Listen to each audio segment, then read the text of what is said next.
सूत जी महाराज और शौनक आदि महाराज जी के संवाद के अंतर्गत परीक्षित और सुखदेव जी महाराज जी का संवाद हो रहा है। कई लीलाएं वेद व्यास जी ने लिखी है, कई लीलाएं सुखदेव जी महाराज जी की तरफ से आई है।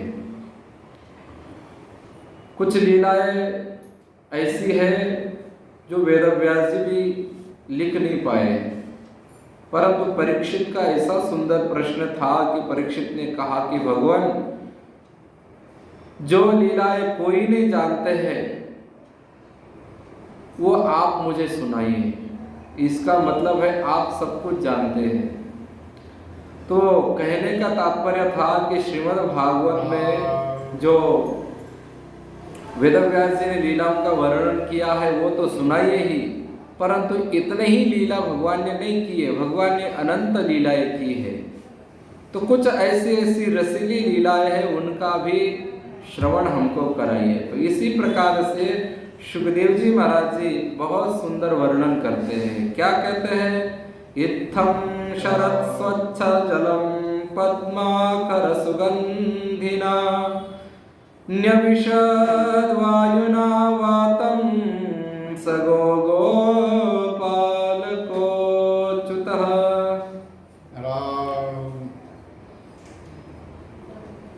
इस प्रकार से सुखदेव जी महाराज जी कहते हैं, हे परीक्षित, हे राजन, शरद ऋतु के कारण वह वन बड़ा ही सुंदर ऐसा शरद ऋतु का वातावरण बहुत पवित्र। शरद ऋतु आता है तो चारों तरफ आनंद ही आनंद छाया रहता है, सुंदरता रहती है, ठंडी ठंडी पवन चलती है। और इस प्रकार से जब भगवान ने सुंदर वातावरण देखा तो बंसी बजाते हैं, गायें चराते हुए यमुना तट पर। कैसी उनकी झांकी है। सुखदेव जी महाराज जी वर्णन करते हैं, इतनी सुंदर भगवान की झांकी है और उस झांकी का दर्शन करती है गोपियां। देखो, सबका समय अलग अलग है। भगवान के साथ रहने का, भगवान का दर्शन करने का सबका समय अलग अलग है। जैसे बूढ़ी बूढ़ी माताएं होती है, वो शाम को जाकर यशोदा के घर बैठ जाती है ताकि शाम को गाय चराकर कन्हैया आएगा तो हम उसको देखेंगे, उससे बातें करेंगे। शाम का समय जो बूढ़ी बूढ़ी गोपियां हैं उनका होता है। उसके बाद में गोपों का समय होता है। जब शाम को गाय दुहने के लिए कन्हैया गायों के गोष्ठ में जाते हैं तो सब ग्वाल बाल गोप आते हैं गाय दुहने के लिए। नंद बाबा की गाय दुहने का तो बहाना है, परंतु देखना नंद के लाला को है, इसलिए सब गोप आते हैं। उसके बाद में सखियों का समय आता है। देखो, सखियों को दो ही समय है। जो कुंवारी कन्याएं हैं वो तो सुबह सुबह जाती है, दर्शन करती है, परंतु जिनका विवाह हो चुका है वो कहाँ जाए, उनको तो ज्यादा बाहर निकल नहीं पाती थी।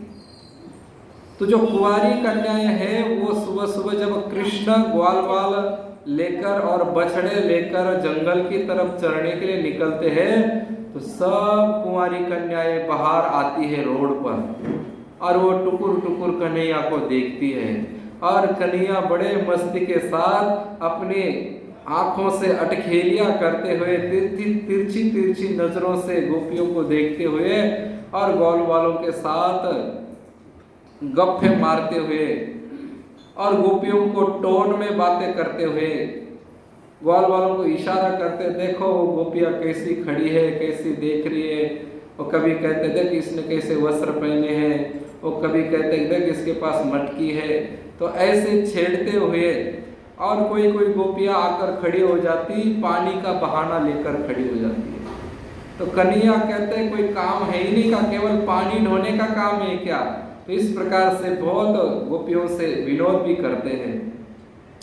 एक गोपी है, गोपियों को देखो जो शादीशुदा गोपियां हैं उनको तो दो ही समय है, एक तो कन्हैया जब गाय चराने के लिए जंगल जाते हैं उस समय, और एक जंगल से गाय चराते हुए वापस आते हैं तो उस समय अपनी अपनी खिड़कियों से ऊपर से झरोखे से देखती है कन्हैया को, और कन्हैया को देखकर उनकी छवि देखते हैं और मन में मोहित हो जाती है। एक गोपी है, वो गोपी बहाना बनाती है। सुबह उसके सासू ने उसको काम बताया, जब कन्हैया वन के लिए जाने के लिए निकला है तो उसकी सासू कहती अरे देख रोटी बना दे, तेरे खसम को बाहर जाना है जल्दी कर, तो वो कन्हैया को देख नहीं पाई। अब वो कन्हैया को देख नहीं पाई, फिर तड़पती रही। देखो गोपियों की स्थिति का एक बार एक झलक देख ले तो पूरा दिन उनका बहुत सुंदरता से बीतता है, और यदि कोई झलक नहीं मिले भगवान की तो फिर उनका दिन पूरा ही तितर बितर हो जाता है, उनका मन नहीं लगता है। और इस प्रकार से फिर वो गोपी सोचती है कि आज मुझे उस कन्हैया का कोमल सा, सुंदर सा, सावला सा और लाल लाल जो मुख है, अटखेलियाँ करती हुई उसकी जो आंखें है, और सुंदर हवा के कारण जो लटकी हुई उसके बाल है वो हिलते हैं, कानों के कुंडल झिलमिल करते हैं, और छाती पर कौस्तुभ मणि का प्रकाश निकलता है, ऐसे जो श्याम सुंदर है उनका दर्शन नहीं हुआ, आज मेरा दिन कैसा बीतेगा। उसके लिए एक एक पल भारी हो जाता है, और फिर वो विचार करती कि चलो श्याम सुंदर यमुना किनारे गए हैं तो चलते हैं मटके लेकर पानी भरने चलते, इस बहाने से श्याम सुंदर कहीं मिल जाएंगे तो मेरा दिन सुंदर हो जाएगा, दिन बहुत आनंद के साथ बीतेगा। तो घर का सब काम जल्दी जल्दी कर लेती है, विचार करती अभी तो कन्हैया बछड़ों को लेकर गया है, जल्दी से दौड़कर जाऊंगी तो कन्हैया जल्दी मिल जाएगा, यदि मैं लेट हो जाऊंगी तो कन्हैया नहीं मिल पाएगा। और सासू जी के पास जाकर सासू जी को कहती है कि देखो मैया मैंने सब काम कर दिया है, पानी पीने के लिए पानी नहीं है, मैं थोड़ा जमुना जाकर एक घड़ा पानी ले आती हूँ। तो मैया बोलती हाँ हाँ जा जा जल्दी लिया, ज्यादा रुकना मत, इधर उधर देखना मत, ज्यादा गप्पे मत मारना, और देखना वो नंद का छोरा यदि मिल जाए तो उससे बिल्कुल बात मत करना, बातों में लग जाएगी तो अपनी गागर भी खो देगी, मटकी भी खो देगी, और अपना समय का पता ही नहीं चलेगा, वही वो घूमती रहेगी, पागल हो जाएगी। उसने कहा कि मैया बिल्कुल नहीं, बिल्कुल मेरे ध्यान में है, मैं बिल्कुल उसको देखूंगी नहीं, बात नहीं करूंगी, पर मन में देखती कभी यहाँ से निकल तो जाऊं घर से, फिर जो होगा देखा जाएगा। और इस प्रकार से सुंदर मटकी लेती है और घूंघट ओढ़ती है, और सिर पर वो मटकी के नीचे रखने वाला कपड़ा होता है ना गोल, वो रखती है, क्या कहते हैं उसको, टिंडोली, तो वो रखे, उसकी बढ़िया सुंदर सुंदर झालर लगी हुई है, उसको भी मोती लगाए हुए, बहुत सुंदर सजाए है उसको भी, और वो सिर पर रखकर मटकी रखकर और एकदम कमर को लचकाती हुई ठुमुक ठुमुक चलती हुई वो यमुना किनारे पर पहुंचती है। परंतु चारों तरफ देखती है, कभी कन्हैया इधर तो नहीं है, इधर तो नहीं है, कोई पीछे से तो नहीं आ रहा है, आगे चला गया, कभी जल्दी चलती है, कभी धीरे धीरे चलती है, और ऐसे करते करते यमुना घाट पर आकर बैठ जाती है। हताश हो जाती है कि आज कन्हैया का मुख नहीं देखा, मेरा दिन कैसा बीतेगा, आज का दिन तो बड़ा खराब है, आज पता नहीं मैंने उठते किसका मुख देख लिया, जिस कारण से मुझे कन्हैया के दर्शन नहीं हुए, लगता है मेरे सासू का मुख देखा है, सासू ने मुझे टोक दिया, मेरी सासू ऐसी, मेरी सासू वैसी। और वह यमुना से बात करती बैठे बैठे, अरे यमुना तू बड़ी भाग्यशाली है, देख तेरा कितना सुंदर श्याम वर्ण हो गया है, लगता है शाम यही कहीं तेरे जल के भीतर स्नान कर रहे, तभी तो तू शाम हुई है। उस शाम का तू हृदय में झांकी धारण करके उसका चिंतन करती है, और वो शाम तेरे अंदर नाता है तो वो शाम कलर तेरे हृदय में छा गया है, तेरे पानी में छा गया है। जरा तनिक उसको समाचार दे देना, या कहीं खेलता हो तो बता दे कि तेरी एक सखी या दर्शन से प्यासी है और दर्शन के लिए आई हुई है, और फिर थोड़ा दर्शन देकर भले चला जा। बड़ी व्याकुलता से वो उससे बातें करती है यमुना से, और फिर अपने सासों को कोसती है कि देखो आज मैं यदि स्वतंत्र होती, आज मेरी शादी नहीं हुई होती तो घर में माता पिता तो रहते, फिर माता पिता की कौन परवाह करता है, वो तो भले डांटते रह जाए तो भाग जाते, पर सास ससुर का तो कहना मानना ही पड़ता है, नहीं माने तो फिर बड़ी मुश्किल खड़ी हो जाती है। माता पिता तो 2 मिनट में नाराज होकर फिर राजी हो जाते हैं, पर सास ससुर के मन में गांठ पड़ जाए तो वो सासू जी हर काम में टोकती है, हर जगह जाना मना करती है और पता नहीं क्या क्या करेगी। और इसलिए आज सासू जी मेरी ऐसी वैसी बहुत कुछ कहती है, और यमुना तू बड़ी भाग्यशाली है, जरा सा समाचार उनको दे दे, ऐसी बड़बड़ा रही थी और यमुना से बातें कर रही थी। इतने में कन्हैया पीछे से धीरे धीरे धीरे आ गए, और धीरे से आए और धीरे से चुपके से अपना कोमल हाथ उसके कंधे पर रखा, तो वो एकदम डर गई और एकदम सिकुड़ गई और कहने लगी कौन है, परंतु कन्हैया का स्पर्श बड़ा विचित्र है, विलक्षण है, वो तुरंत समझ गई कन्हैया ही होगा, और तो कौन आएगा, किसकी हिम्मत है हाथ लगाने की। अपनी खुद की पत्नी भी हो तो भी पति जल्दी हाथ नहीं लगाता है उसके, तो दूसरा तो कैसे हाथ लगाए, जरूर कन्हैया ही होगा। और फिर धीरे से पीछे घूमकर देखती है तो मनमोहक नीलमणि की नील छवि देखते ही समाधि लग जाती है और एकदम सिकुड़ने लग जाती है, अरे कन्हैया आ गया। इतनी देर तक तो उसका इंतजार कर रही है और अब कन्हैया आ गया तो एकदम से शर्मा गई है, लज्जित हुई है, और इस प्रकार से ऐसा लग रहा है अब इस कन्हैया के सामने अपने हाथ पैर एकदम सिमट लूं, अपने आप में समा जाऊं, इन कपड़ों के अंदर छिप जाऊं, ऐसे उसके मन में भाव आ रहे। कन्हैया धीरे से आगे आए, हरी सखी बावरी होगी क्या, किससे बात कर रही थी, अकेले बैठे बैठे बड़बड़ाई जा रही थी, मैं कब से सुन रहा था, किससे, तू पागल तो नहीं हो गई है, तो सीरिया तो नहीं गई है, और यमुना से क्या बात कर रही थी, थोड़ा मुझे भी बता, यदि तेरी बुद्धि ठीक है तो मुझे बता क्या बात कर रही है। अब वो सखी कन्हैया की तरफ तिरछी नजर से देखती है, फिर सकुचा जाती है, अरे मेरा प्रियतम मेरे सामने खड़ा है, किसी का प्रियतम सामने खड़ा हो तो तुरंत वो जो प्रेम करने वाले व्यक्ति है वो तुरंत सकुचा जाती है, अब क्या कहे।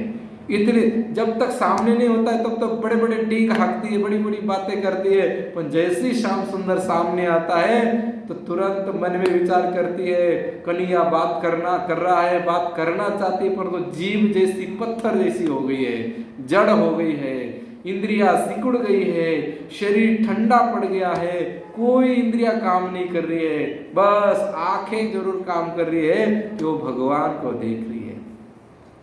क्योंकि क्या होता है, चेतन चेतन से मिल जाता है तो बाकी सब गौण हो जाता है। ये कर्म इंद्रिया ज्ञान इंद्रिया ये सब इनको करने की शक्ति नहीं रहती इनके अंदर। और इस प्रकार से कन्हैया सामने आकर उसकी ठोड़ी पकड़ते ऊंचा करते, अरे सखी तू तो बड़ी सुंदर है, बड़ी कोमल है, इतनी काहे को शर्मा रही है, अरे मैं तो कन्हैया छोटा सा बच्चा हूँ, बोल तू मुझे याद नहीं कर रही थी, तूने मुझे पुकारा नहीं, अरे तूने पुकारा है तभी तो मैं आया हूँ, और अब मैं आ गया तो अब शर्मा रही है। इतनी देर तो पता नहीं कितनी कितनी सारे ढेर सारे बातें कर रही थी, जोर जोर से बड़बड़ा रही थी, क्या इनकी इतनी दोपहर में क्यों आई है तू, कोई काम नहीं घर में, कोई डांटने वाला फटकारने वाला नहीं है, कोई कुछ कहने वाला नहीं है घर में, मटकी लेके चल दी, ये कोई पानी ले जाने का समय है, इतने धूप पड़ रही है, और वो बेचारी बोलना तो बहुत चाहती परंतु जुबान बेजुबान हो गई है। कन्हैया को देखते ही तन मन के सब सुध खो दी है।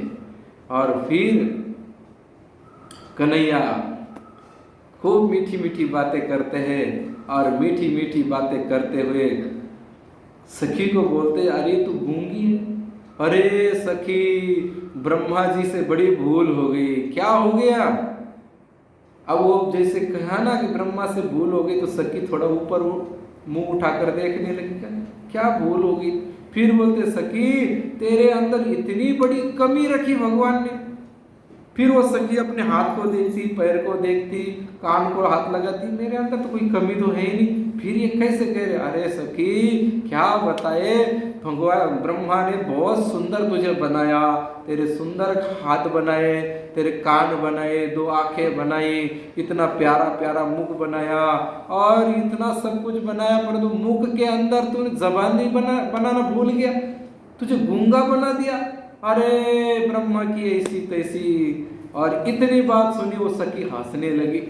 अरे सखी तू हंसती भी है, और मैं तो सोचा कि तू तो गूंगी है, बहरी है, तुझे तो सुनाई भी नहीं देता है, अब तो हंसी, इसका मतलब तुझे सुनाई भी देता है। और इतने में सखी बोलती है छोड़ो मेरा हाथ। अरे सखी तू बोलती भी है, अरे मैं तो सोचा तू गूंगी है, कब से मैं ये कर। अरे फिर ऐसे करते करते फिर सखी बोलती मेरा हाथ छोड़ो।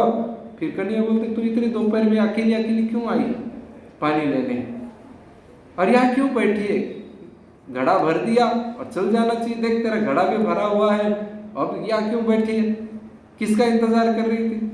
गोपी कहती तेरे को क्या करना है, मैं किसी का भी इंतजार करूं, मैं जानू मेरा काम जाने।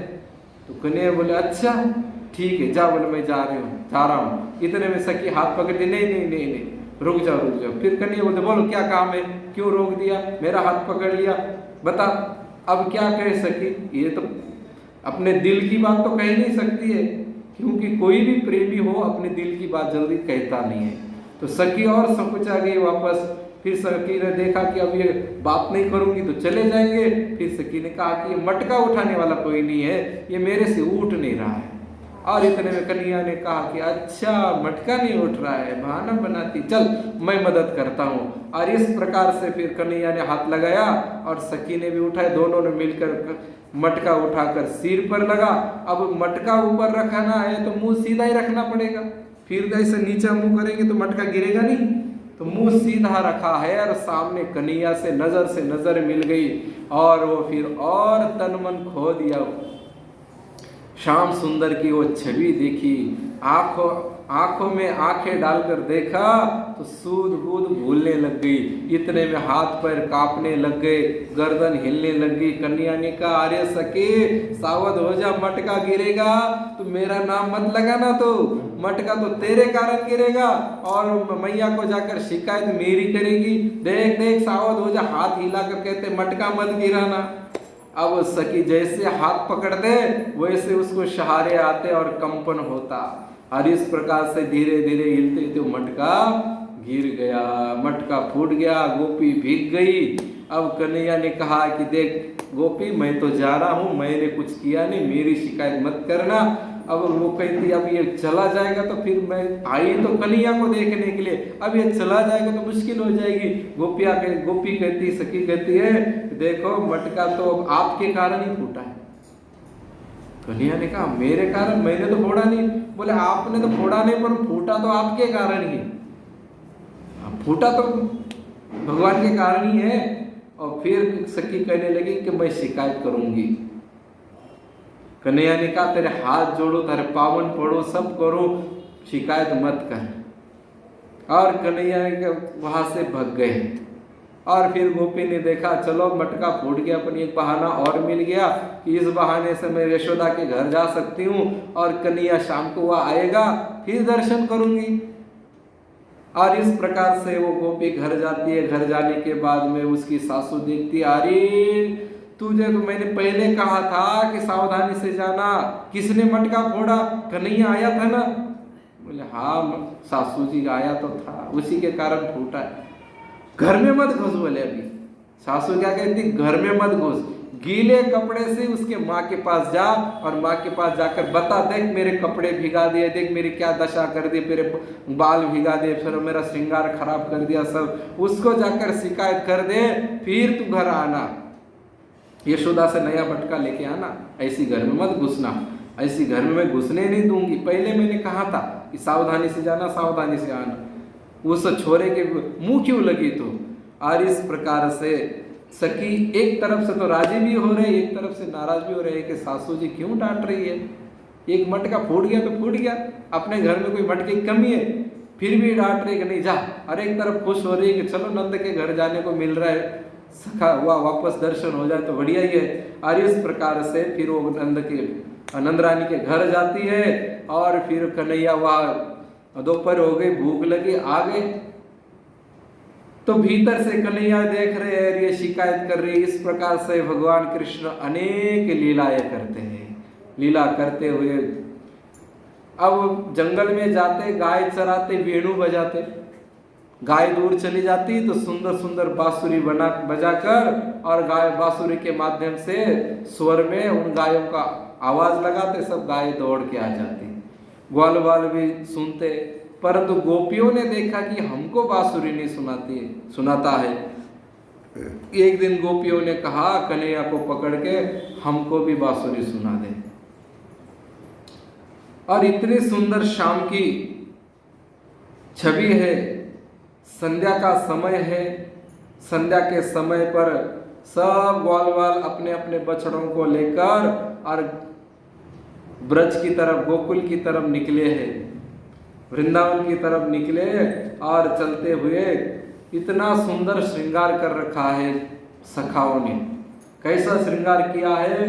वरहा पीढ़म नटवर वपुः कर्णयो कर्णिकारम। कहते हैं कि गोपियां मन ही मन जब कृष्ण की छवि देखी, देखो सुखदेव जी महाराज जी इतना सुंदर साधन बताते हैं यहाँ कि भगवान कृष्ण की छवि का ध्यान पहले मन में करना चाहिए, अपने भीतर ध्यान करना चाहिए।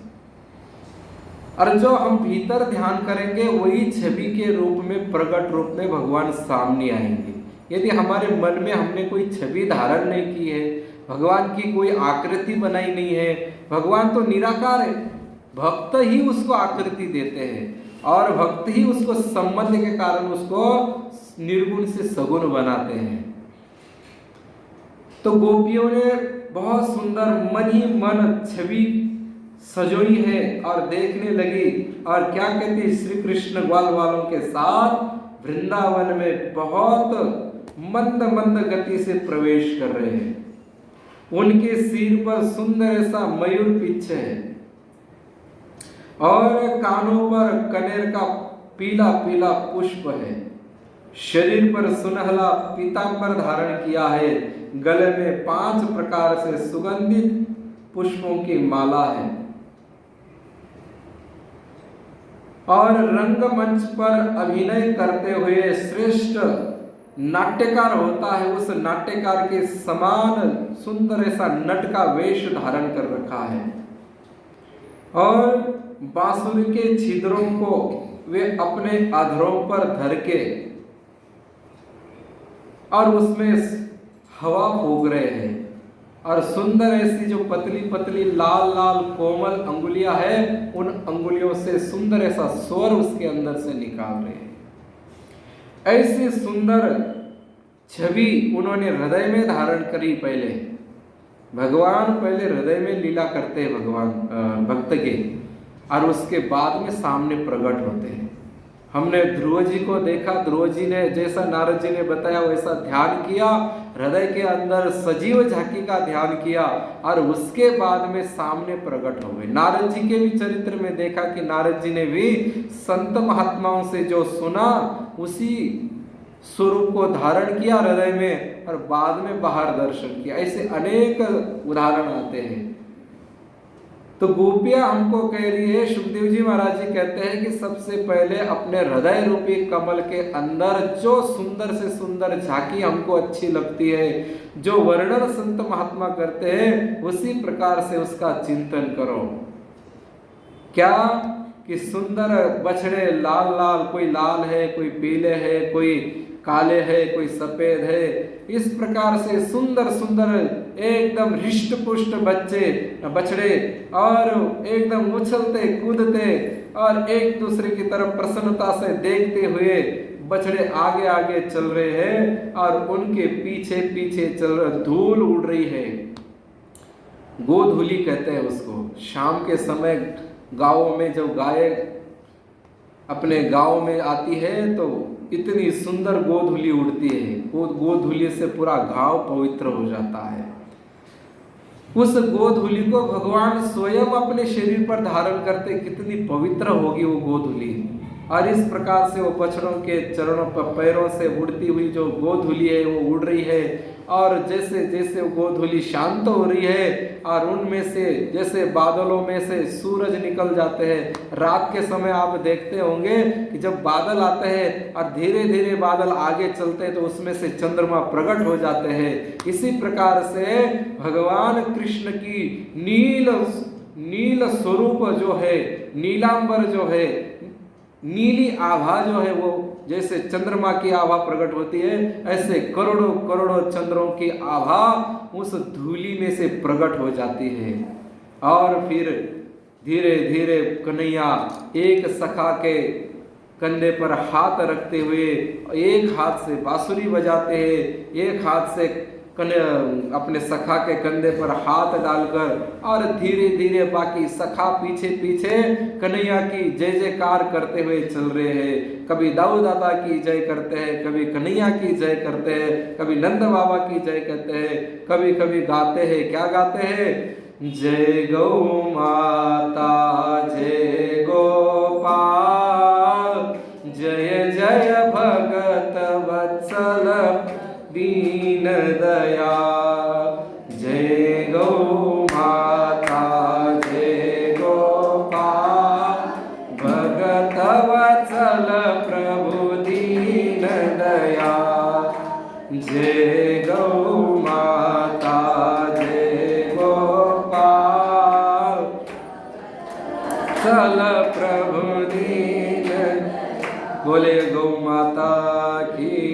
इस प्रकार से गाय की जय जयकार करते हुए और भगवान की जय जयकार करते हुए आगे आगे चल रहे हैं।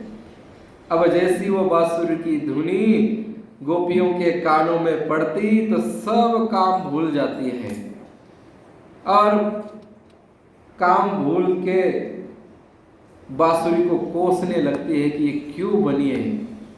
बांसुरी ने बहुत दुख सहन किया है। बांसुरी ने, कहते हैं सुखदेव जी महाराज कि एक बार क्या हुआ, बांसुरी अपनी कहानी बताती है कि मैं बहुत सुंदर हरे भरे जंगल में खड़ी थी, फिर वहाँ एक व्यक्ति आया, उसने मुझे मेरे परिवार से अलग किया काट के, इतने से उसका पेट नहीं भरा तो मेरे टुकड़े टुकड़े कर दिए। टुकड़े करने के बाद में भी वो मेरे अंदर छेद कर दिया। छेद करने के बाद भी उसका मन नहीं माना तो उसने मेरे ऊपर पेट में छेद किया, ऊपर से 5 छेद 7 छेद 6 छेद और एक ऊपर 7 छेद कर दिए हैं। और उसके बाद मैं भगवान के पास आई हूँ। तो इस प्रकार से कहने का तात्पर्य है कि व्यक्ति संसार में सब दुख झेलता है फिर भी कुछ भी नहीं कहता है। कोई गाली भी देता है तो भी कहता नहीं है, कोई पीट देता है, मारता है, कोई जला भी देता है तो भी वो किसी को कुछ नहीं कहता है, केवल अपना प्रारब्ध मानकर भोगता है, तब उस भगवान को प्रिय हो जाता है। और यदि संसार में कोई कुछ थोड़ा सा भी कह दे और पीछे उसके डांट दे, गालियां दे, लड़ाई झगड़ा करने लगे तो भगवान बोलते भाई तू संसार में रहे, तू अभी मेरे पास आने के योग्य हुआ नहीं है। ऐसी बांसुरी है। तो इस प्रकार से एक दिन की बात है कि कन्हैया यमुना किनारे पर कदम के वृक्ष के नीचे सुंदर बांसुरी बजाते हैं और बांसुरी बजाते हुए गोपियां सुनती है। गोपियां कहती है आपस में बैठकर एक दूसरे को कहने लगती है कि देखो सखी, ये बांसुरी है, ये केवल हमको ही पागल नहीं करती है। ये बांसुरी के अंदर जब कन्हैया फूंक भरता है तो जड़ चेतर स्थावर जंगम जितने भी हो वो सब अपनी सुध बुध खो देते हैं। मयूर नृत्य करने लगते हैं, कोयल कू कू करने लगती है और वहाँ के कबूतर वगैरह गुटरुगुम करने लगते हैं। बछड़े दूध पीते हैं तो दूध पीना छोड़ देते हैं, दूध निगल भी नहीं पाते, उगल भी नहीं पाते हैं। और गाय चारा मुंह में लेती परंतु चबाती नहीं है, खाती नहीं है, केवल कान ऊंचे करके और उस मधुर मुरली की ध्वनि सुनते हैं। इतना ही दूसरी सखी कहती, अरे सखी इतना ही नहीं, अरे ये तो सब चेतन है, तू चेतन का वर्णन कर रही है। मैं तो कहती हूँ जो पत्थर, पहाड़, जो है वो लकड़ी, जो जड़ चीजें हैं वो भी बहने लगती है। चेतन तो जड़ हो जाती है और जड़ चेतन होने लग जाते हैं। पत्थर कूदने लगते हैं, नाचने लगते हैं, पेड़ खड़े रहते हैं, वो एक दूसरे के गले लगने लग जाते हैं। तीसरी सखी कहती है, अरे सखी ये तो पृथ्वी की बात कह रही है। अरे जो नदियां बहती है ना, वो यमुना बहती हुई यमुना भी स्थिर हो जाती है, उसके अंदर लहरें चलती, वो लहरें भी स्थिर हो जाती है।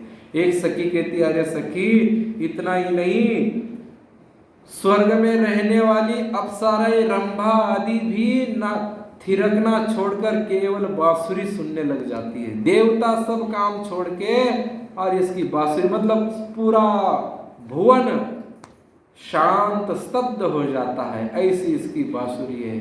और इस प्रकार से इसको वेणु गीत कहते हैं। जो गोपियों ने बांसुरी की स्तुति की है और जो वर्णन किया है उसको वेणु गीत कहते हैं। उसके बाद में सुखदेव जी महाराज जी कहते हैं, एक बार क्या हुआ, भगवान ने अपने ग्वाल वालों को बुलाया, श्रृंगी बजाई है, श्रृंगी बजाकर सब ग्वाल वालों को बुलाया और कहा कि देखो अपने को अब यमुना किनारे पर चलना है। ग्वाल वालों ने कहा, इतने सुबह सुबह क्यों श्रृंगी बजाई है? अपने तो बछड़े तो 8-9 बजे लेकर जाते हैं, तूने तो 5 बजे ही बुला लिया, इतनी जल्दी? बोले हाँ, बछड़े चराने नहीं जाना है, कोई और काम है। बोले अच्छा अच्छा, कोई पिटवाएगा तो नहीं? बोले माखन चोरी करने जाते तो कई बार फंस जाते, ऐसा तो कोई काम नहीं। काम तो चोरी का ही है, परंतु चलो। बोले आप चिंता क्यों, मैं हूं ना। तो श्रीराम बोलता है, हाँ कन्हैया है, चलो चलो चल। बोले चल चल, हम तेरे पीछे हैं, अब जो होगा सो देखा जाएगा। अब क्या हुआ, इधर एक पूर्णमासी थी, पूर्णमासी के पास जाकर गोपियों ने कहा कि देखो ये कन्हैया ने तो तंग तो कर दिया है, बहुत परेशान भी करता है, परंतु अच्छा भी बहुत लगता है। इतना अच्छा लगता है, मन करता है कि इनको, इनके गाल को चूमूं, इनके हाथों को चूमूं, इनको गले लगाऊं और इनके साथ ही रहने का मन करता है।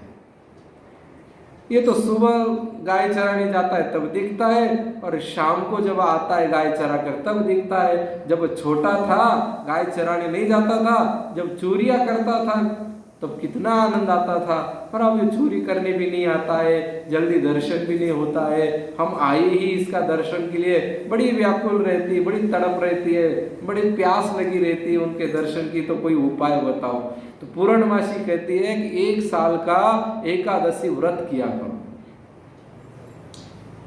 साल भर निर्जला एकादशी की तरह एकादशी के दिन कुछ नहीं खाना, दशमी के दिन एक समय भोजन करना, उसमें भी भोजन में दाल नहीं होनी चाहिए, और एकादशी के दिन जल भी नहीं पीना है, और द्वादशी के दिन पारणा करना है। इस प्रकार से 1 वर्ष भर एकादशी करो तो तुम्हें जल्दी से जल्दी भगवान मिल जाएंगे, कन्हैया मिल जाएंगे, जैसी तुम्हारी इच्छा है वैसे मिल जाएंगे। तो इस प्रकार से, और एक कहा कि कार्तिक मास आएगा तो कार्तिक मास में सुबह स्नान करना है, कार्तिक मास में द्विदल का भोजन नहीं करना है। इस प्रकार से कई नियम बताए हैं। इस नियम को स्वामी जी महाराज जी कहते थे, यदि कोई कार्तिक मास में 1 महीना यदि इस नियम करेगा तो उसको भगवान कृष्ण के जैसे पति प्राप्त हो जाते हैं। और कईयों ने करके भी देखा है, तो आज भी वो बहुत संपन्न है और बहुत प्रसन्न परिवार है। तो इस प्रकार से कहा, तो वो कात्यायनी माता का व्रत उनको बताया है कार्तिक में, और कहा कि कात्यायनी माता की मूर्ति बनाकर बालू की मूर्ति बनाओ, उसी की पूजा करो, उसी को भोग लगाओ, उसी को वस्त्र चढ़ाया करो, और सुबह सूर्योदय से पहले स्नान करना है, खुले पानी में स्नान करना है, जैसे तालाब है, नदियाँ हैं, ऐसे में जाके स्नान करना है। तो सब कुंवारी गोपी हो चाहे वो विवाहित हो, सबके मन में यही थी कि कृष्ण हमको पति रूप में प्राप्त हो। तो सब एक दिन क्या हुआ, कुंवारी कन्या इकट्ठी हो गई, कार्तिक व्रत आया है, कार्तिक महीना शुरू हुआ और सब जाती है स्नान करती है।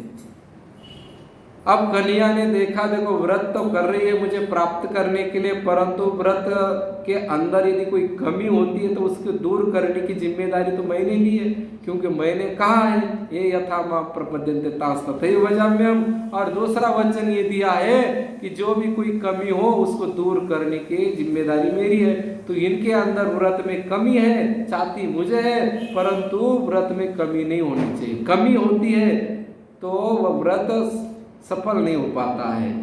और इसलिए इनसे जो कमी हो रही थी वो कमी दूर करने के लिए भगवान ने सबको बुलाया। ग्वाल वालों को अकेले नहीं गए भगवान, वस्त्र जरूर अकेले चोरी किए हैं, परंतु पीछे ग्वाल वालों को छिपा के रखा है, ताकि उनको भी पता चले कि यदि साधन भजन में कोई कमी आ जाती है तो मैं दूर करता हूँ, इसलिए चिंता मत करना। अरे मेरे से तो ये गलती हो गई, मेरे से तो ये संस्कृत का पाठ होता नहीं है, अब क्या करे कैसे करे।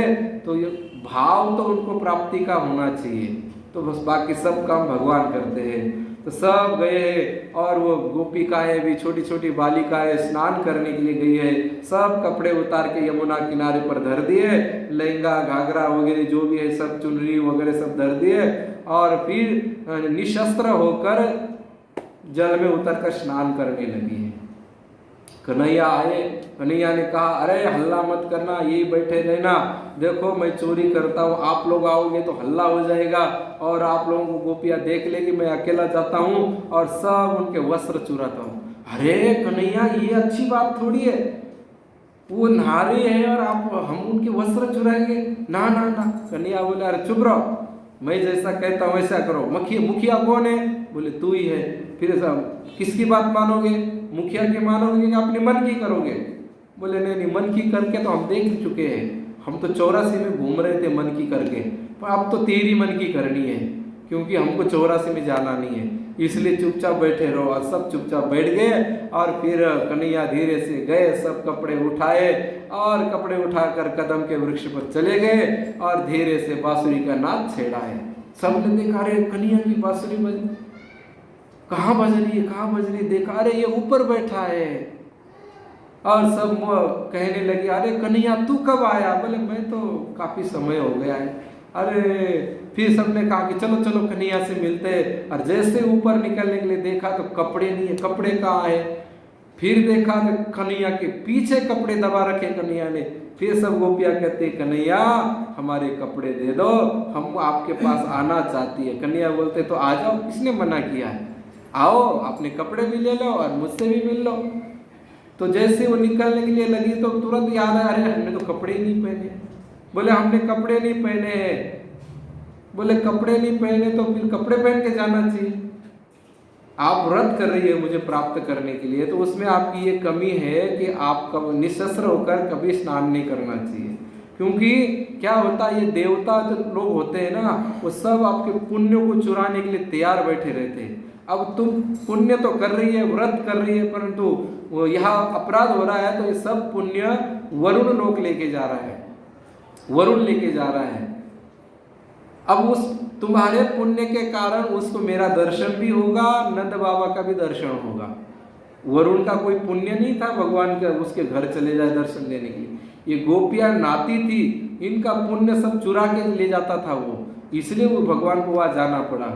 और इस प्रकार से गोपियों को समझाया, गोपियों को कहा अब तुम बाहर आ जाओ। तो गोपियों ने चालाकी की। क्या चालाकी की? अपने लंबे लंबे बाल थे वो सब बाल अपने शरीर पर फैला दिए और फिर बाहर आने लगी। भगवान ने कहा देखो अभी भी चालाकी कर रही हो, प्राप्त तो मुझे करना चाहती हो और शरीर को अभी भी मैं मानती हो, अपना मानती हो, अपना मानती तभी तो शर्म आ रही है। और इस प्रकार से भगवान ने कहा कि ऐसे नहीं, किसी बड़े आदमी के पास जाना हो या कहीं किसी मर्यादावान पुरुष के पास जाना हो, जैसे सास ससुर के पास जाना हो, पति के पास जाना हो, तो बाल बांध के जाना चाहिए, खोल के नहीं जाना चाहिए। बाल खोल के जाने का मतलब है कोई डाकण आ गई है। बाल खुला रखना है मतलब पूतना है, वो घर में आकर किसी न किसी को मारेगी, अपने घर में बच्चों को भी मारेगी। बाल खुले रखने का बड़ा अशुभ लक्षण बताए गए हैं। इसलिए बाल खुले बालों से मत आना, अपने बाल बांध लेना। और फिर उन्होंने क्या किया, बाल तो बांध लिए परंतु अब शरीर ढकने के लिए खुला था तो शर्म आने लगी। तो फिर उन्होंने क्या किया, एक छाती हाथी पर रखा, एक हाथ अपने योनि पर रखा और बाहर आने लगी। इतने में भगवान ने कहा कि नहीं देखो, बड़ों के पास जाना है, अपने पति के पास जाना है तो हाथ जोड़ के जाना चाहिए। परीक्षित को यह शंका हुई कि भगवान को इसी क्या है कि तुमको नग्न देखना चाहते। तब सुखदेव जी महाराज जी कहते हैं कि देखो, भगवान अपनी तरफ बुलाते हैं तो भक्त भगवान की कथा सुनता है, मंदिर में उनके मूर्ति देखता है तो आकर्षित हो जाता है। आकर्षित होने के बाद में उनके ऊपर उनको प्राप्त करने का प्रयत्न करता है और झट से सब संसार छोड़ देता है और साधु बन जाता है। अब साधु तो बन गया, फिर साधु बनने के बाद में माया फैलाने लगता है, ये मेरा चेला है, ये मेरा आश्रम है, ये मेरा है, वो मेरा है। ये क्या है, बाल फैलाना है। भगवान के पास जाना है फिर भी बाल फैला रहे। गोपियों ने जैसे वो बाल फैलाए, ऐसे साधु कोई भी हो जो साधु तो बन जाता है और फिर वापस इस प्रपंच को ही फैलने लगता है। इसलिए भगवान कहते हैं, ना ना, मेरे पास आना है तो अपने आप को समेट लो। ये जो जटाएं फैलाई है, जटाएं क्या है, इन असंख्य बाल सिर में है, ऐसे ही हमारे असंख्य विचार इस सिर से ही निकलते हैं। तो भगवान कहते हैं विचारों को एक करो।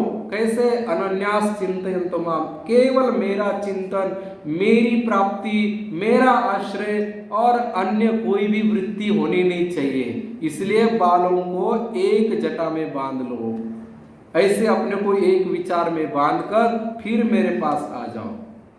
और फिर कहते हैं कि फिर भी बाल तो बांध लिए गोपियों ने, फिर भी अपने तन को ढकना चाहती। ये क्या है, साधु बन जाते हैं, सब कुछ छोड़ जाते हैं, जंगल में चले जाते हैं, जंगल में जाकर किसी का आश्रय नहीं लेते, भगवान का आश्रय लेते, फिर भी मन में एक अहंकार रहता है। क्या, अरे मैं तो त्यागी हूँ, मैं सब कुछ छोड़ दिया, देखो मैं पैसे भी नहीं रखता हूँ, मैं रुपया भी नहीं रखता हूँ, मैं चेला भी नहीं बनाता हूँ, मैं मकान भी नहीं बनाता हूँ, मैं कितना त्यागी हूँ। ये भीतर का जो अभिमान है, ये अभिमान भी भगवान को सहन नहीं होता है।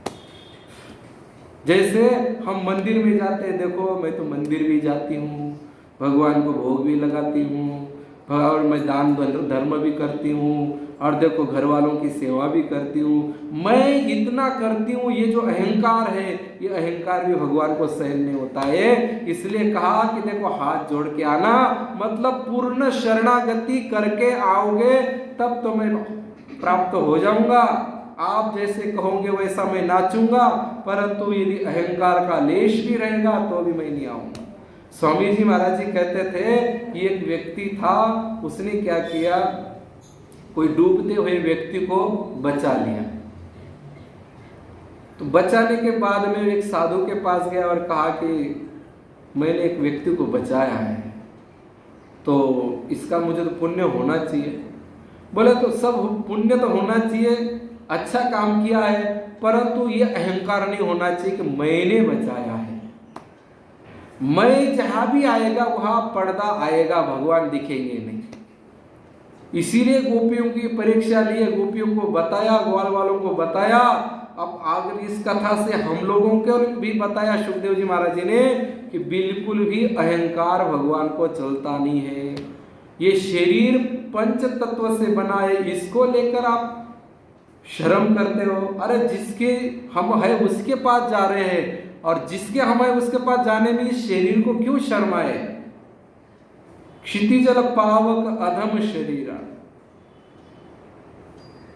यह शरीर अधम है और इस शरीर को अपना जो भी मानता है किंचन मात्र भी। अब देखो इतने पशु पक्षी घूम रहे, कभी कपड़े पहने। मनुष्य अपने काम को छिपाने के लिए कुत्तों को भी कपड़े पहनाने लगे। उनके अंदर काम विकार नहीं है, काम विकार तो मनुष्य में है, फिर भी बंदर को कपड़े पहनाएंगे और कुत्तों को कपड़े पहनाएंगे, परंतु अपने काम को नष्ट नहीं करेंगे। इसकी शिक्षा देने के लिए वस्त्र हरण किया है भगवान ने। इतनी सुंदर ये लीला है। और ऐसी लीला होने के बाद में फिर गोपियों ने कहा हमारे कपड़े दे दो। भगवान ने कहा कि ले जाओ। फिर गोपियों के बात समझ में आ गई कि चलो अब तो सब कुछ समर्पित इनका ही है। जल भी ये बने हैं, तन भी ये बने हैं, जो कुछ बने सब भगवान ही बने, भगवान के अलावा कुछ है ही नहीं। और उनको ही हम प्राप्त करना चाहते तो फिर ये बीच में क्यों रखे पर्दे। तो सब पर्दे हटाकर, सब अहंकार हटाकर भगवान के पास गई और फिर भगवान ने सबको वस्त्र दिए हैं। इस प्रकार से भगवान ने अनेक लीलाएं की है। अब कहते हैं भगवान को रास लीला करनी है, तो रास लीला के लिए इतनी लीलाएं कर रहे हैं भगवान। पहले तो ब्रह्मा जी के मन से ये बात निकलवा दी कि मैं साक्षात परब्रह्म हूँ। तुम्हारे जैसे कई ब्रह्मा मेरे यहाँ आते और जाते, कईयों को प्रकट करता हूँ और मैं उनका विनाश भी करता हूँ। इसलिए ब्रह्मा के मन से ये हटवा दिया कि ये साधारण है। उसके बाद में इन्होंने कालियों को मर्दन करके और ये गोपियों को भी वस्त्र हरण करके कह दिया, ग्वाल वालों के भी मन के जो अंदर कुछ संशय ना रहे उसको भी हटाते हुए चीर हरण लीला की है, ताकि इनके भी मन में ये न रहे कि ये तो एक छोरा है और छोरा होकर देखो वस्त्र हरण करता है। गोपियों के भी मन में यदि मैं रासलीला का आयोजन करूं और गोपी संकोच करेंगी कि मैं कैसे जाऊं, मेरे को पति क्या कहेंगे, वो क्या कहेंगे, मैं क्या। तो इस प्रकार के कोई भी बंधन नहीं रहे, सब बंधन तोड़ने के लिए ये लीलाएं की है। अब रहे इंद्र, अब इंद्र का गर्व हरण करना है। तो एक दिन की बात है कि सुंदर दीपावली का समय है, लक्ष्मी पूजन का समय है। भगवान ने देखा कि अब ये सब लक्ष्मी का पूजन करेंगे, अब लक्ष्मी तो मेरी घरवाली है, अब घरवाली का कोई पूजन करेंगे। कोई यदि घरवाली का पूजन करने लग जाए तो लोग क्या कहेंगे, अरे ये तो घर के, ये तो पत्नी के अधीन है, पत्नी की पूजा करता। इसलिए भगवान ने विचार किया घर में रुकने से कोई फायदा नहीं है, बाकी सब कर लेंगे। और भगवान तो वहां से निकल कर यमुना गए और इधर फिर यशोदा मैया ढूंढ दिए, लाला लाला लाला लाला तो मिला नहीं। दाऊ भैया मिल गए, बोले चलो कोई भी तो है, दोनों एक ही है। तो दाऊ भैया को कहा कि लक्ष्मी की पूजा कर लो, तो लक्ष्मी की पूजा दाऊ भैया ने कर दी। रोहिणी जी को कहा कि लाला नहीं मिल रहा है, थोड़ा तनिक ढूंढ के तो लाओ।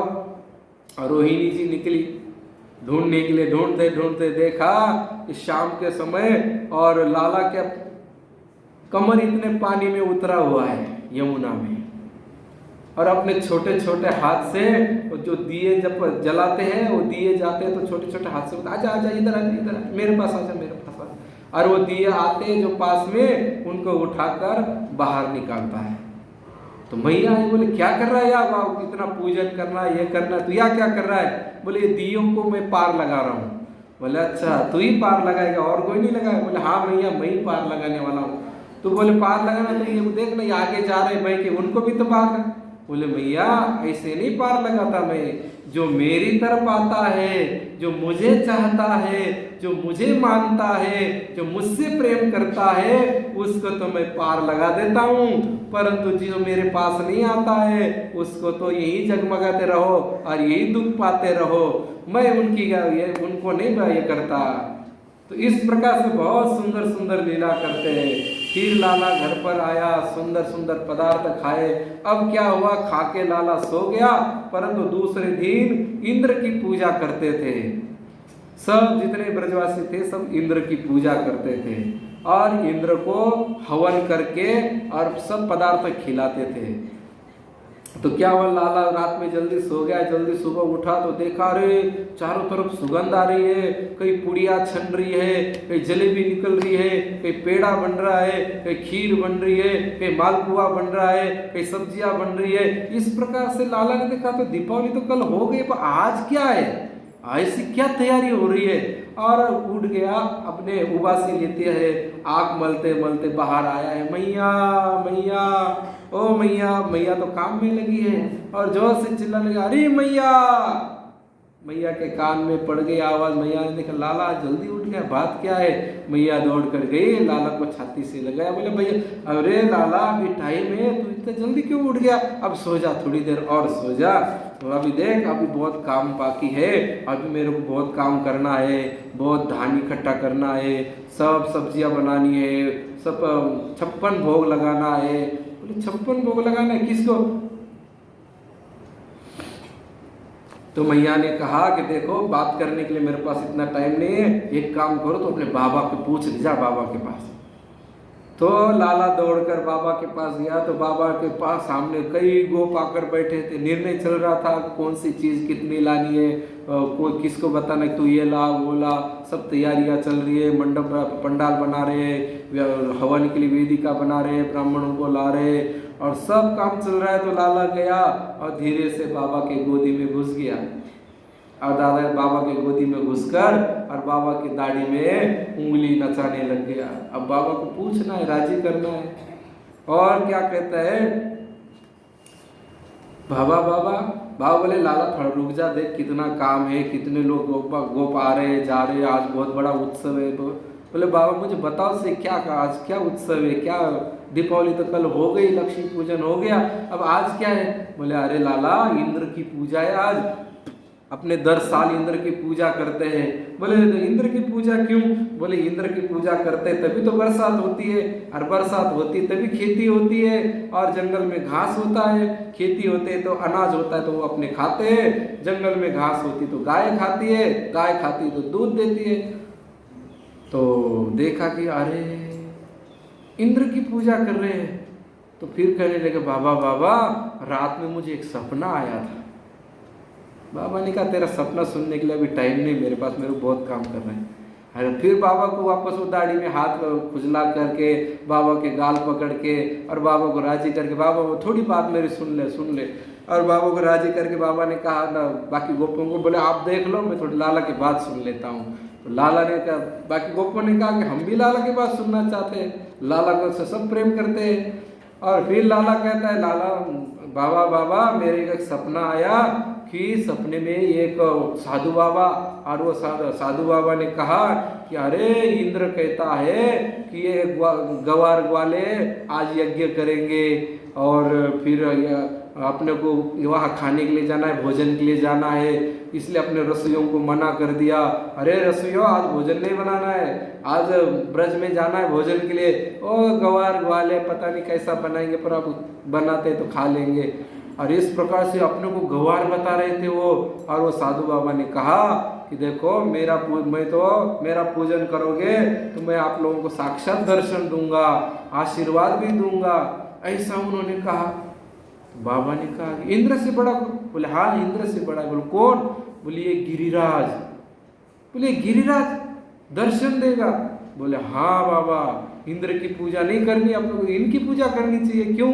बोले ये अपनी गाय कहाँ रहती है, कहाँ चरती है?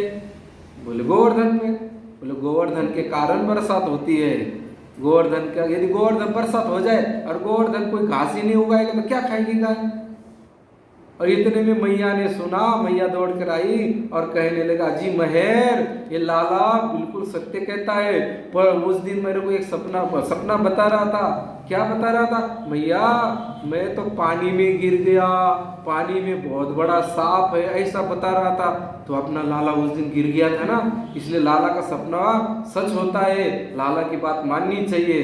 बाबा ने कहा, बाबा तो प्रेम में हाँ कर दिए, बाकी बूढ़े बाड़े लोग कहने लगे, बोले नहीं अपने पूर्वजों से चली आई प्रथा को कैसे तोड़ दे, अच्छा नहीं होगा, इंद्र क्रोध करेगा।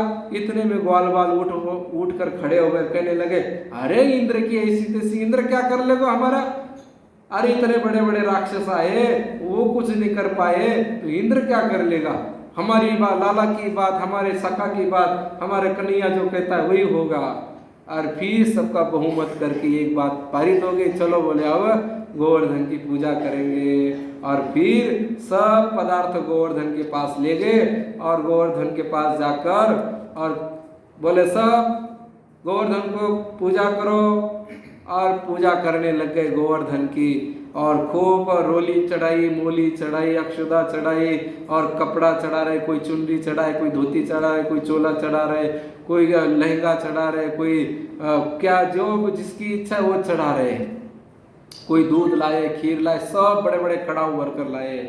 और फिर लाला को कहा तेरा तो लाला तो कह रहा था ना वो तो खुद खाएगा, इंद्र खुद आके थोड़ी खाता है और खुद खाएगा और दर्शन भी देगा। कह इतने में लाला ने पंडितों की तरफ देखा, बोले पंडितों भोग लगाओ। तो पंडित लोग कहने लगे सब अपनी अपनी आंखें बंद करो, भोग लगाने के लिए कहते हैं ना आंखें बंद करो फिर भोग लगाओ। लाला ने कहा नहीं नहीं नहीं नहीं नहीं, आंखें बंद करोगे तो दर्शन कैसे होंगे, आंखें सब खुली रखो। और फिर आह्वान किया है गोवर्धन भगवान का, और फिर गोवर्धन भगवान 4 भुजा से प्रकट हो गए। बोले गिरिराज भगवान की, गोवर्धन महाराज की। और ये इतना बड़ा पर्वत मुंह खोला है 4 भुजा से। अब कन्या ने कहा कि अब डालते जाओ इनके मुख में, जितना है सब डालो। और सब डालने लगे, सब आनंदित हो गए।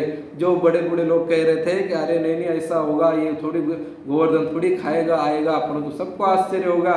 सब आनंदित होकर फिर जैसे ही खीर का पात्र आया तो गोवर्धन ने कहा अरे ये खीर तो बड़ी स्वादिष्ट है, किसने बनाई। इतने में वहां एक ग्वाल बैठा था, गोप बैठा था, उसने कहा मैंने बनाई, मैंने, कैसी लगी, अच्छी लगी, अरे बहुत स्वादिष्ट है, बहुत बढ़िया, ऐसी खीर तो कभी खाई नहीं बोले मैंने। और जो ग्वाल था, गोप था, वो बड़ा प्रसन्नता से नाचने लग गया, अरे गोवर्धन भगवान मेरे से बात किए, मेरी खीर पसंद आई। इतने में क्या हुआ, फिर कोई सब्जी बनी हुई थी, मीठे के बाद में थोड़ा चरका भी चाहिए, तो सब्जी खाए तो बोले किसने बनाई। एक गोपी ने तुरंत घूंघट निकाला, मैंने बनाई, कैसी बनी, ठीक है, लूण पानी सब ठीक है, अरे बहुत बढ़िया सखी, इतना तो ऐसा साग तो मैंने खाया ही नहीं। और वो सखी फूल कर गुप्पी हो गई है। और इस प्रकार से गोपों को, ग्वालिनों को, ब्रजवासियों को खूब आनंद आने लगा है, खूब आनंद के साथ नाचने लगे, गाने लगे। और क्या गाते, मैं तो गोवर्धन को जाऊं मेरे भी, नाय माने मेरो मनवा, मैं तो गोवर्धन को जाऊं मेरे भी, नाय माने मेरो मनवा, नाय माने मेरो मनवा जी, नाय माने मेरो मनवा, नाय माने मेरो मनवा, नाय माने मेरो, हो मैं तो गोवर्धन को जाऊं मेरे भी, नाय माने मेरो मनवा, मैं तो गोवर्धन को जाऊं मेरे भी, नाय माने। अब गोपियां घूमर ले लेकर नाच रही है और घूंघट ओढ़ ओढ़ के नाच रही है, और इतने सुंदर हाथ हिलाती है, कमर लचकाती है, गर्दन लचकाती है, और घूमर लेती तो उसका घाघरा एकदम ऐसा फैल जाता। 84 कोस का घाघरा, वो कोई छोटा मोटा थोड़ी था। ऐसे सुंदर सुंदर वस्त्र धारण करके नाचने लगे, गोप नाचने लग गए, उनकी भी धोती उड़ने लगी, और इतने सुंदर मूछों पर ताव दे दे के नाचने लगे, कभी लकड़ी उठाते। पर ग्वाल बाल चुपचाप बैठे। ग्वाल वालों ने देखा, उनको आनंद नहीं हुआ। बोले क्यों नहीं हुआ, पर ग्वाल बाल कह रहे थे अरे इससे तो इंद्र ही अच्छा, तो ये कहाँ से भुक्कड़ देवता आ गया और सब खा रहा है, हमको तो कुछ दे ही नहीं रहा। इंद्र का प्रसाद तो थोड़ा देता था, इंद्र का प्रसाद तो बचता था, ये भुक्कड़ सब खाया जा रहा है, खाया जा रहा है, कितना ही दो, गड़प होता जा रहा है, क्या करें। इतने में फिर गिरिराज ने सुना, अरे ग्वालवाल नाराज हो जाएंगे। फिर ग्वालवाल ने कहा अरे देखो अब मेरा पेट भर गया, अब तुम लोग प्रसाद के लिए हाथ आगे करो। सब ग्वालवालों ने कोई हाथ आगे किया, कोई कटोरा करता है, कोई बाल्टी करता है, जिसके पास जो है वो चीज आगे करते हैं। फिर जिसको जो इच्छा है वही उसके पात्र में भर के नीचे बहने लग गया। फिर ग्वालवाल अरे वो इंद्र तो कोई अच्छा नहीं, इंद्र तो थोड़ा थोड़ा देता, तो इंद्र तो खराब है, अरे हमारा तो गिरिराज बहुत बढ़िया है, ये देवता बहुत अच्छा है। और फिर वो भी नाचने लग गए। इस प्रकार से गोवर्धन की पूजा की। इंद्र को पता चला, इंद्र ने कहा कि अरे गोवर्धन की पूजा करने लग गए, ये मूर्ख है, ये गंवार है, कुछ समझते तो है ही नहीं। और अब देखता हूँ कैसे होगा। फिर सावर तक जो बादल होते, मेघ होते, उनको बुलाया और कहा कि जाओ ब्रज को बहा दो। अब वो सावर तक मेघ कैसे होते पता है, वो उनके अंदर इतना जल होता है कि वो 3 दिन में ही सृष्टि का प्रलय में सृष्टि को डुबा देते, इतनी मोटी मोटी धार होती है। और इस प्रकार से इंद्र ने फूल को वर्षा की, फिर सब बहने लग गए, सब आंधी तूफान चलने लगी, और सब ग्वाल डरने लग गए। और डर कर क्या कहते हैं, अरे अपना तो एक ही रखवाला है, कौन, कृष्ण कन्हैया। बोलिए कृष्ण कन्हैया लाल की, कृष्ण कृष्ण महाभाग त्वन्नाथं गोकुलम प्रभो। इस प्रकार से कृष्ण कृष्ण करते हुए और सब कृष्ण की शरण गए। कृष्ण ने कहा, भो तुम्हारा बनाया हुआ प्रसाद किसने खाया? बोले गोवर्धन ने। पूजा किसकी की? बोले गोवर्धन ने। तो फिर संकट किसके कारण आया? गोवर्धन के। चलो गोवर्धन के शरण में। बोले गोवर्धन कैसे रक्षा करेगा? अब चलो तो बोले। और जैसे गए गोवर्धन को भगवान ने हाथ जोड़े, अरे देवता, मेरे प्यारे देवता, अरे हमारी रक्षा करो, आपके कारण ही हमारी रक्षा होती है, आपके कारण ही हमारा जीवन चलता है। और फिर भगवान ने उसको उठाकर और भी अपने इस हाथ के, बाएं हाथ के अंगुली पर धारण किया है। बोली गिरवरधारी भगवान की। और उसके बाद में उनका नाम गिरधारी पड़ा है।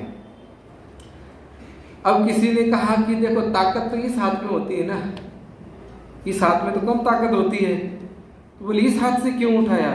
फिर कहा कि देखो पुरुष होता है वो जीवने हाथ में बैठता है और जो उसकी पत्नी होती वह, तो इस कारण से यह अंग होता है, यह स्त्री का होने कारण ये राधा रानी का अंग है। ऐसा नहीं लगे कि हमारे राधा रानी ने कुछ नहीं किया है, तो ये ताकत है राधा रानी की। तो राधा रानी की कृपा के कारण, राधा रानी की शक्ति के कारण इतना बड़ा गोवर्धन भगवान कृष्ण ने उठाया है। खुद की कोई ताकत नहीं है, खुद की ताकत होती तो इसी हाथ से उठा लेते। और इस प्रकार से फिर सब गोवर्धन के नीचे आ गए हैं, गोवर्धन की सुरक्षा में आ गए हैं और सब आनंद के साथ 7 दिन तक वर्षा होती रही है। और 7 दिन के बाद में मैया ने देखा, अरे मेरे लाला का हाथ तो नहीं दुख रहा है, माखन लेती है, हाथ से माखन, हाथ का मालिश करती है, गर्दन की मालिश करती है। और इतने में जब गोपियाँ देखती है, राधा रानी, चंद्रावली और सब आ गए और कहे, मैया ये क्या कर रही है तू? बोले अरे देखो आज 6-7 दिन हो गए, इतना बड़ा पर्वत उठाया है, हाथ नहीं दुख रहा होगा। अरे मैया ये कोई इसके बल से थोड़ी इसने पहाड़ उठाया है। बोले कैसे? बोले अरे कुछ माखन को बल बल्यो, कुछ गोपन करी सहाय, श्री राधा जू की कृपा से गिरिराज लियो उठाए। अरे राधा रानी की कृपा से उठाया है। अरे ये ऊपर से माखन लगाने से क्या होगा? अरे हमारा चुरा चुरा के माखन खाया है, उसकी ताकत पर उठाया। कन्हैया का क्या बल है? इसके अंदर कुछ नहीं, ये तो थोता है, ये तो हम लोगों को जो माखन बनाया खाया है राधा रानी की शक्ति है। और इतना ही नहीं, ये जो ग्वाल वाल है, गोप है, इन्होंने भी तो डंडे लगा रखे, इनके कारण उठा है।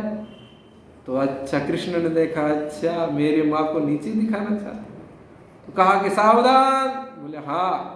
बोले सबने इसको उठा लोगे?